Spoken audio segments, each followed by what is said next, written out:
Bonjour mes élèves, j'espère que vous allez bien et je suis très contente, même enchantée de vous dire que les devoirs que vous avez faits sont à la base de la présentation d'aujourd'hui sur l'essai argumentatif.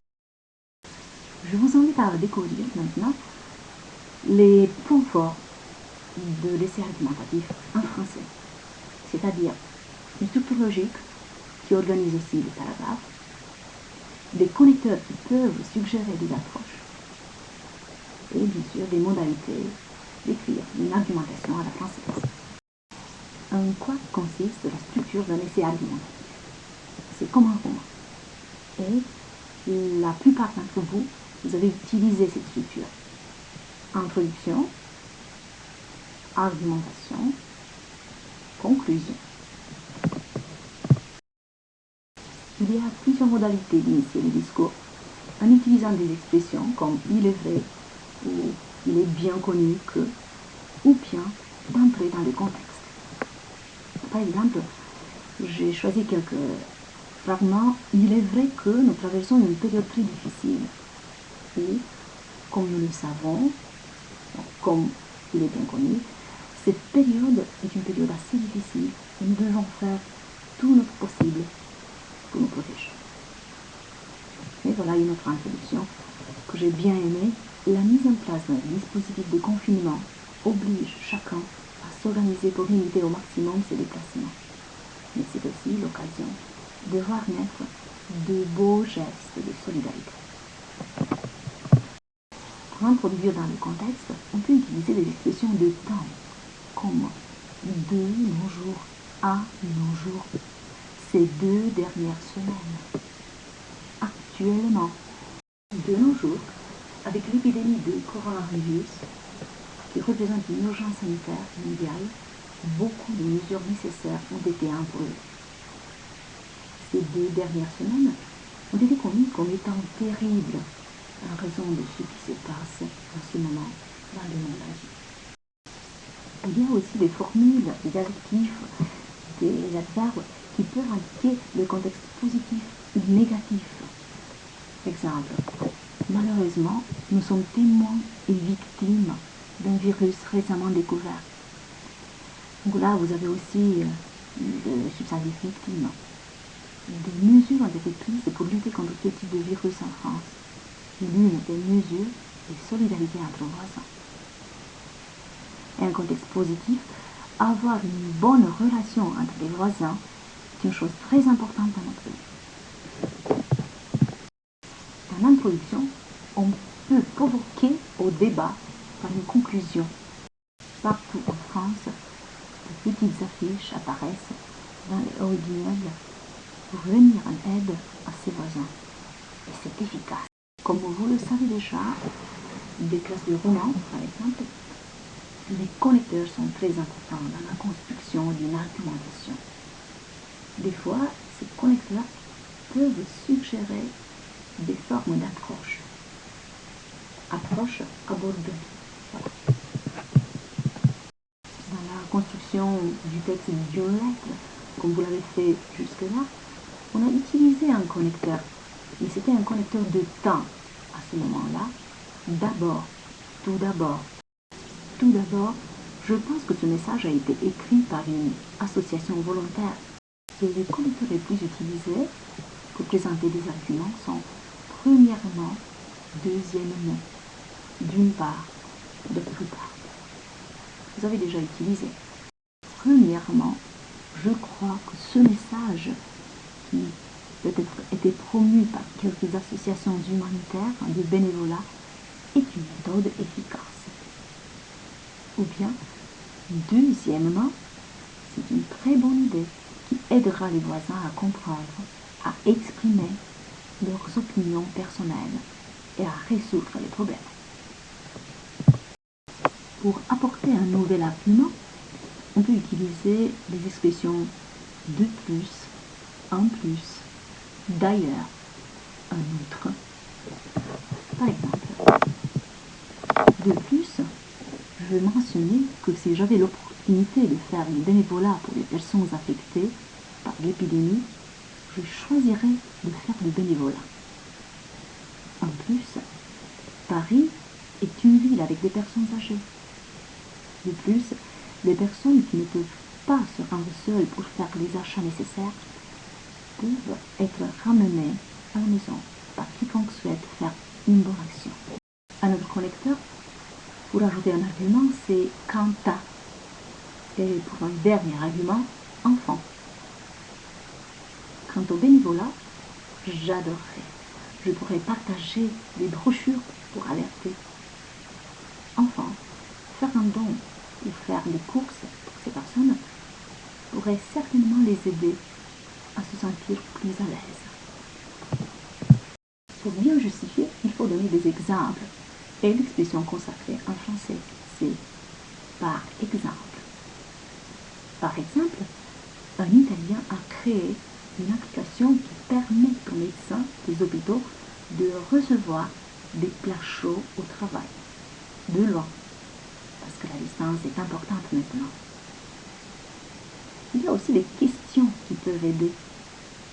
Par exemple, pourquoi les personnes âgées ont un système immunitaire plus faible que les jeunes?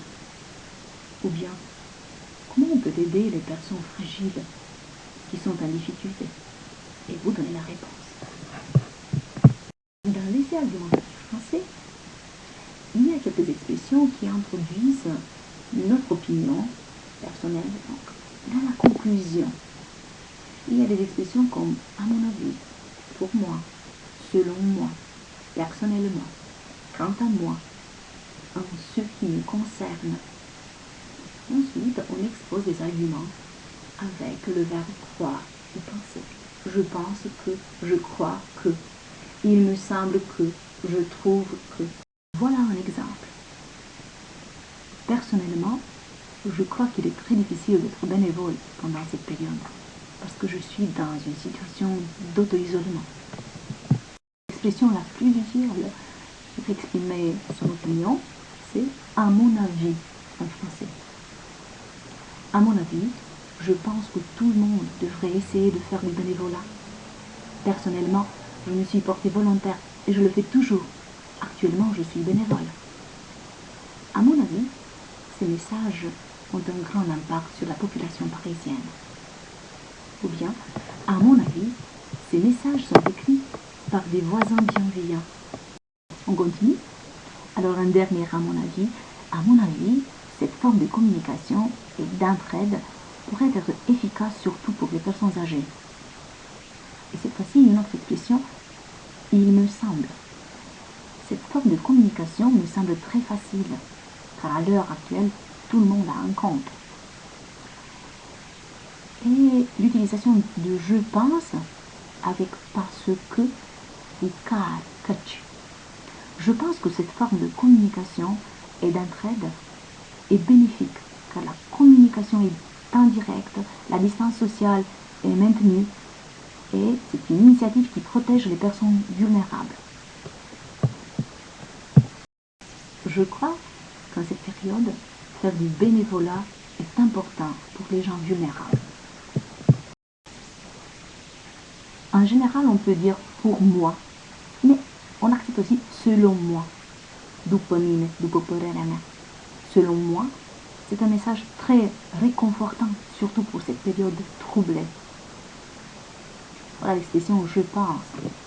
Je pense que cette forme de communication est bénéfique si elle est limitée dans un cadre étroit. Je pense que ce message est très utile pour tout le monde, mais je trouve cela très utile pour les personnes âgées. Je pense que c'est une approche agréable et réfléchie, mais aussi bénéfique. En ces temps difficiles, les gens doivent être prévenants et utiles les uns envers les autres. Cependant, les gens doivent toujours être en sécurité et limiter leur contact avec les volontaires. J'ai choisi plusieurs conclusions pour ne pas discriminer. Je pense que cette forme de communication est une preuve de civisme dans cette période quand la solidarité est nécessaire.